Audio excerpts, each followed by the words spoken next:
suspended for the entire duration of this session for having repeatedly violated directive of the chair. If the House approves it, please suggest. Hello sprints.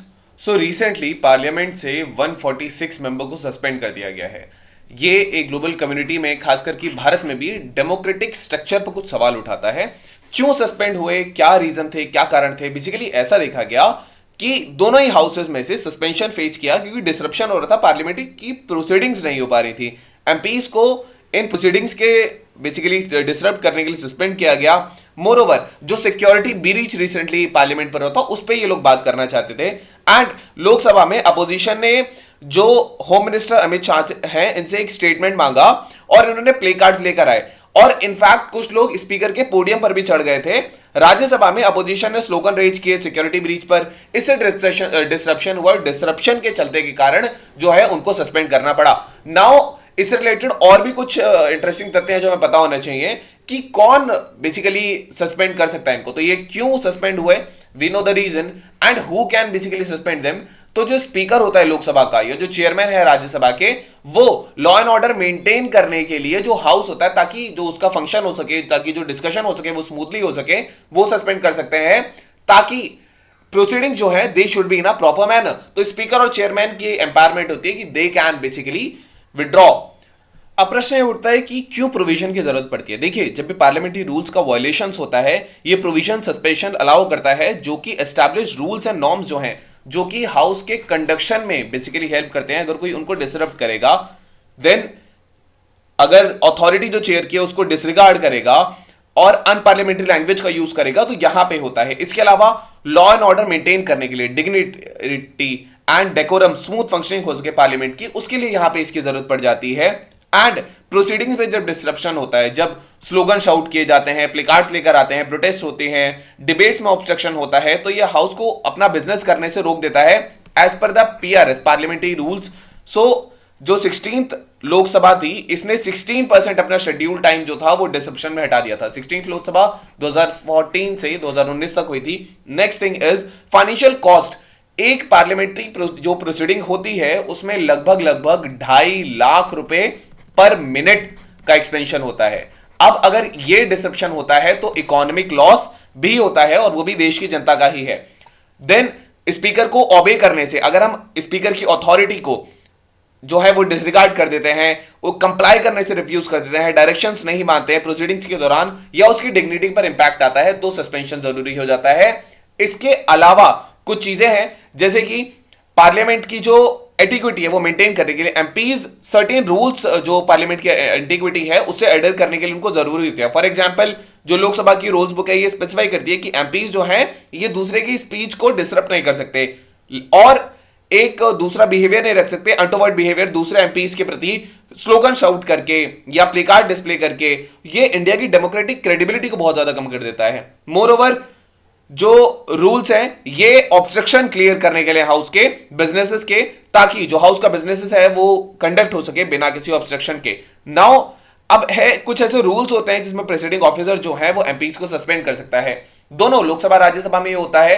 Lok Sabha में rule number 373 है, immediately या temporary removal होता है house से rest of the day के लिए। Rule number 374 है, इससे सस्पेंशन होता है पूरे सेशन के लिए या उससे लेस के लिए रिगार्डिंग स्पीकर की, अगर स्पीकर की अथॉरिटी को डिसरिगार्ड किया जाता है या परसिस्टेंटली ऑब्स्ट्रक्ट किया जाता है बिजनेस को। इसके अलावा रूल 374A ऑटोमेटिकली सस्पेंशन है 5 सीटिंग्स के लिए या रिमाइंडर सेशन के लिए, जो वो डिपेंड करता है वॉल्यूशंस पे।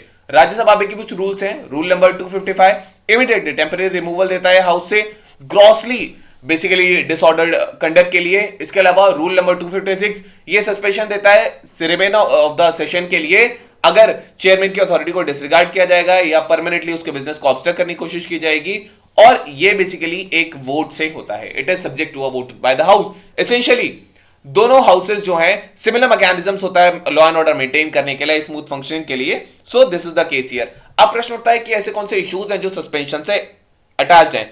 सबसे पहला, सस्पेंशन कोई लास्ट रिजॉर्ट नहीं है, सस्पेंशन लास्ट स्टेप जरूर है। हाउएवर इसको बहुत रैम्पेटली यूज किया गया।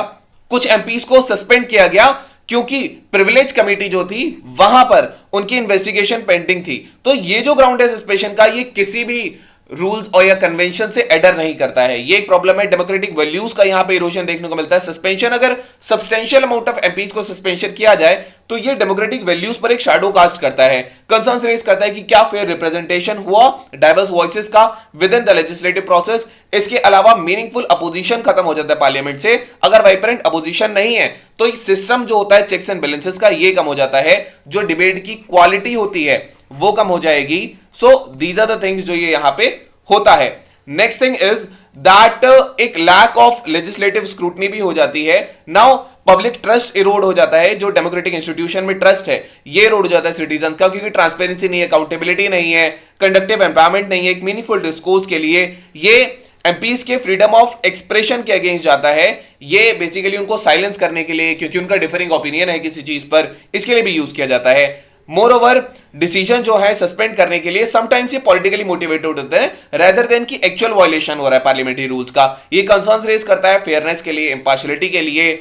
इसके अलावा कुछ बार जो ड्यूरेशन होता है ये बहुत एक्सेसिव होती है, स्पेशली ये अगर बहुत ज्यादा हो गया, मान लीजिए 100+ डेज का कई बार यहां सस्पेंशन दे दिया जाता है, तो जो एमपी है वो अपनी कॉन्स्टिट्यूएंसी को और सही तरीके से वहां पर रिप्रेजेंट नहीं कराएगा। एंड जो बिल की क्वालिटी होती है, जितने कम डिबेट होंगे इवेंचुअली जो क्वालिटी होती है बिल की वो और ज्यादा डिटोरिएट हो जाएगी लैक ऑफ डिबेट से, डिस्कशन से, क्योंकि अपोजिशन के एमपीज नहीं है। डिप्लोमेटिक इंप्लीकेशंस भी आते हैं इसके।